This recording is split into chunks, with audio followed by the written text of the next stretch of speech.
Exercice, soit un antinaturel. On pose A égale 9n plus 4 et B égale 2n moins 1. Premièrement, montrer que le plus grand diviseur commun de A et B est égal au plus grand diviseur commun de n plus 8 et 17. Deuxièmement, déterminer tous les entiers naturels pour lesquels le plus grand diviseur commun de A et B est égal à 17. Montrant que le plus grand diviseur commun de A et B est égal au plus grand diviseur commun de n plus 8 et 17. بالنسبة لهذا النوع من الأسئلة نحاول نحدد تأليفة خطية للعددين أ و B تساوي n زائد 8 وتأليفة خطية للعددين أ و B تساوي 17. إذا أ تساوي n زائد 4 B تساوي 2n ناقص 1 هذا يكافي. إذا باش نحصل على n غنضرب B في 4 بصبح عندي هنا 8 n ومن غناخذ الفرق 9n ناقص 8n غتعطينا n.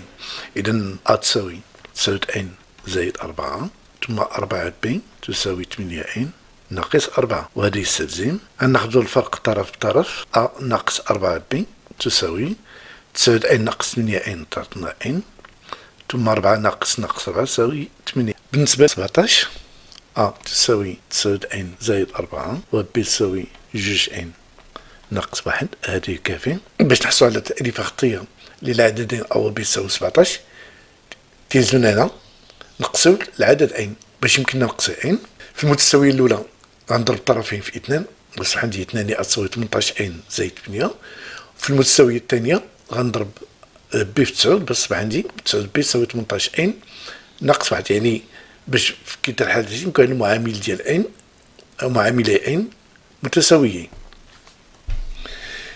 إذا هذا يكافي 2 أ يساوي 18n زائد 8 و 9 B يساوي 18n ناقص 9. هذا يستلزم ملي غناخذ الفرق تصبح لنا 2 أ ناقص 9 B تساوي 18n ناقص 18n تساوي 0 8 ناقص 9 تساوي 17. إذا في هذه الحالة باش نبينوا بأن القاسم المشترك الأكبر ديال أ و B تيساوي القاسم المشترك الأكبر ديال n زائد 8 زائد 17 غنبين بأن القاسم المشترك الأكبر ديال أ و B يقسم القاسم المشترك الأكبر ديال n زائد 8 و 17 وكذلك القاسم المشترك الأكبر ديال n زائد 8 و 17 يقسم القاسم المشترك الأكبر ديال أ و B.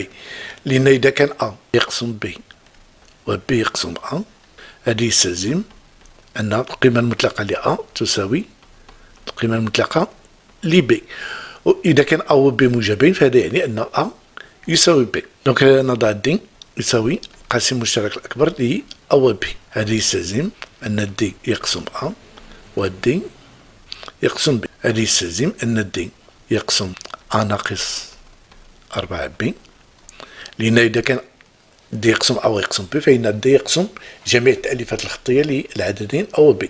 اي د ديفيز 2 أ ناقص 9 B. هذا يستلزم بما أن أ ناقص 4 B يساوي n زائد 8 يعني أن د يقسم n زائد 8 اي د يقسم 17. بما أن د يقسم n زائد 8 و د يقسم 17 فإن د يقسم القاسم المشترك الأكبر للعددين n زائد 8 و 17. الآن غادي نوضع دلتا تساوي القاسم المشترك الأكبر ل n زائد 8 و 17. إذا يستلزم أن دلتا يقسم n زائد 8 ودلتا يقسم 17. بما أن n زائد 8 يساوي أ ناقص 4 B وهذا يستلزم أن دلتا يقسم أ ناقص 4 B ودلتا يقسم 2 أ ناقص 9 B. هذا يستلزم أن دلتا في المرحلة الأولى غنحاول نقسي أ وفي المرحلة الثانية غنحاول نقسي B. دونك دلتا يقسم أ ناقص 4 B باش يمكن لي نقسي أ غنضرب هذا العدد في 2 دونك يقسم 2 أ ناقص 8 B اي دلتا ديفيز 2 أ moins 9 B. في المرحلة الثانية غنحاول نقسيو B باش يمكننا نقسي B هذا العدد غنضربو في 9 والعدد الثاني اللي هو 2 أ ناقص 9 B غنضربو في 2 دونك دلتا يقسم 9 أ ناقص 36 B اي دلتا يقسم 8 أ ناقص 36 B. في العبارة الأولى غناخد الفرق إذا اش يعطينا شي أن دلتا يقسم 2 أ ناقص 2 أ تعطينا صفر، ناقص 8 بي ناقص 9 بي تعطينا بي. في العبارة الثانية 9 أ ناقص 8 أ تعطينا أ، ناقص 36 بي ناقص 36 بي تعطينا صفر، وبالتالي دلتا يقسم أ. بما أن دلتا يقسم أ ودلتا يقسم بي، فإن دلتا يقسم القاسم المشترك الأكبر ل أ و بي. بما أن القاسم المشترك الأكبر ل n زائد 8 و 17 يقسم القاسم المشترك الأكبر للعددين أ و بي، والعكس. إذن القاسم المشترك الأكبر ل أ و بي يساوي القاسم المشترك الأكبر ل n زائد 8 و 17. السؤال الثاني: Déterminer les entiers naturels n pour lesquels le plus grand diviseur commun de a et b est égal à 17. القاسم المشترك الأكبر ديال a مع b يساوي القاسم المشترك الأكبر ديال n زائد 8 و 17. إلا سمينا هذا القاسم سميناه دي، دو دي يقسم n زائد 8 و دي يقسم 17، دو دي يقسم 17. والقواسم ديال 17 الموجبة بطبيعة الحال هي 1 و 17. إذا باش يمكننا نحدو قيم n اللي من أجلها القاسم المشترك الأكبر ديال أ و بي يساوي 17، غنحدو قيم n اللي من أجلها 17 يقسم أ، ومن بعد باش نحدو قيم n اللي من أجلها القاسم المشترك الأكبر ديال أ و بي يساوي 17، غنحدو قيم n اللي من أجلها 17 يقسم أ، ثم نتحققوا بالنسبة لهاد القيم أنها تحقق 17 يقسم بي. إذا 17 يقسم أ يكافئ أن أ يوافق 0 بترديد 17. هذه يكافئ نعوض أ بالقيمة ديالها، يعني 9 n زائد 4 توافق 0 بترديد 17. أنا غنحلو هذه المعادلة، هذه يستلزم أو يكافئ من أن 9 n يوافق ناقص 4 بترديد 17. ناقص 4 بترديد 17 يوافق 13 بترديد 17. إذا 9 n يوافق 13 بترديد 17. إذا الآن خصنا نحددو عدد صحيح طبيعي بحيث يكون جداء هذا العدد فيه 9 يوافق 1 بترديد 17. يعني بتعبير آخر خصنا نقلبوها للمقلوب ديال 9 بترديد 17.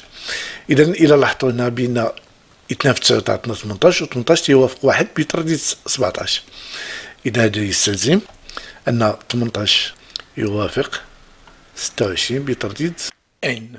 طبقنا الخاصية إذا كان أ يوافق ب بترديد n، فهذا يستلزم أن مهما يكون ألفا ينتمي إلى زد، ألفا أ يوافق ألفا ب بترديد n. 18 تتوافق 1 بترديد 17، وكذا يستلزم أن n توافق، ثم باقي القسمة العقليدية ديال 26 على 17 هو 9، وبالتالي توافق 9 بترديد 17. الآن غنتحققوا بأن هذه القيم اللي حصلنا عليها هنا تجعل العدد ب قابل للقسمة على 17. إذا هذه يستلزم أيضا غنضرب في 2 n يوافق 18 بترديد 17. بما أن 18 تتوافق 1، إذا 2 n يوافق 1 بترديد 17. وهذه يستلزم أن 2 n ناقص 1 يوافق 0 بترديد 17. إذا هذه يستلزم أن ب توافق 0 بترديد 17. إذا قيم n التي من أجلها القاسم المشترك الأكبر ديال أ و ب يساوي 17 هي الأعداد الصحيحة الطبيعية، بحيث n يساوي 17 ك زائد 9 وك عدد صحيح طبيعي.